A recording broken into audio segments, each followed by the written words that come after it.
The Sermon on the Mount.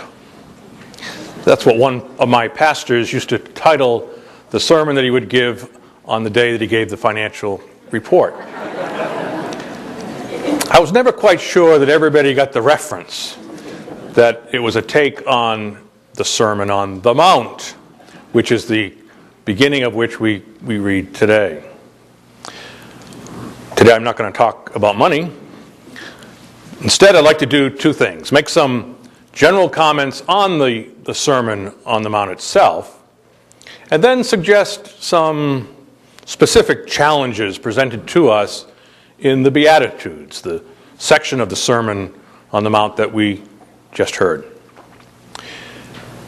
If you were to take a Bible in your hand and open up to the Gospel of Matthew, you would see that chapters 5, 6, and 7 are all one part of the same story, this Sermon on the Mount.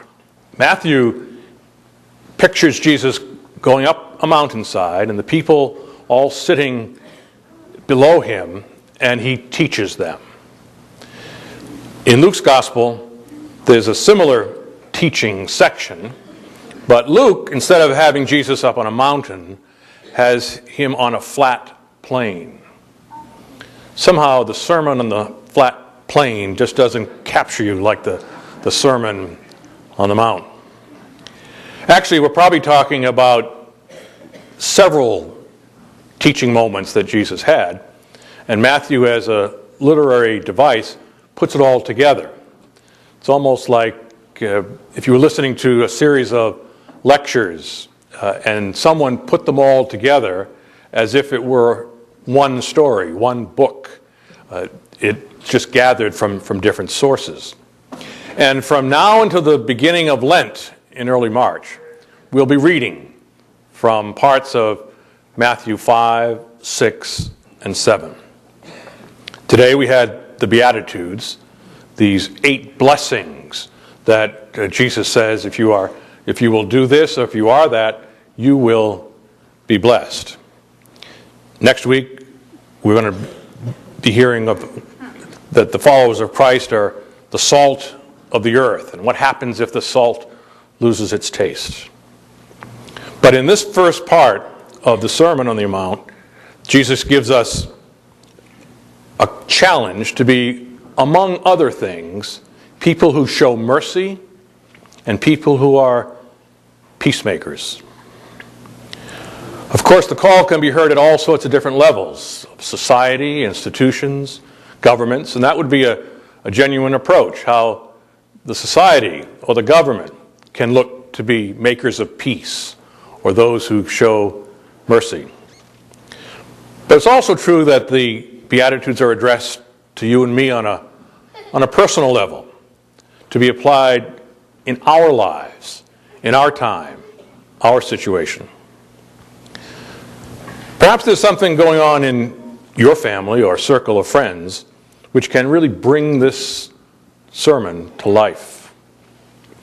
How is it that you might be asked to show mercy or to make peace?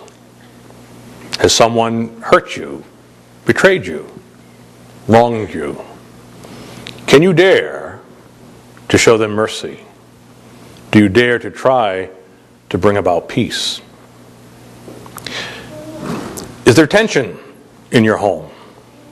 Are you and your spouse always bickering? Or are parents and kids always at odds? All of us can afford to hear these words of the Sermon on the Mount addressed to us in the here and now. Sister Barbara Reed, a Dominican, in her commentary on this part of Matthew's Gospels, says that it isn't like the maxim that Nathaniel Hawthorne gives or is often quoted, although I must not be too literate. I had never read it before or heard it.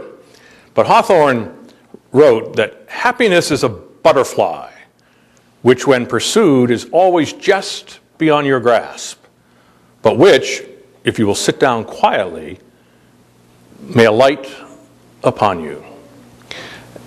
And what Sister Barbara's point is that the Beatitudes are not something that we sit quietly and hope that they might come to us.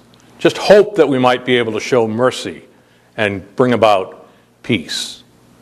We believe that the Beatitudes, when pursued, are achievable, that they're doable, that they are within our grasp.